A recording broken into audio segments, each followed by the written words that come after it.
Hi everyone, welcome back to this channel. On today's tutorial, I'm going to show you how you can save trending TikTok songs to your profile.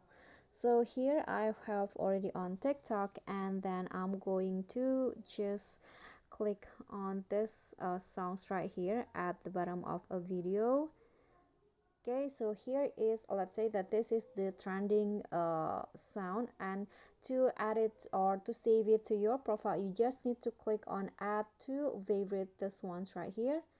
Just click on this, and then when you go to your profile, you'll find that audio saved. Okay, go to the save, and here you can go to sounds. So here is the collections of my saved TikTok songs.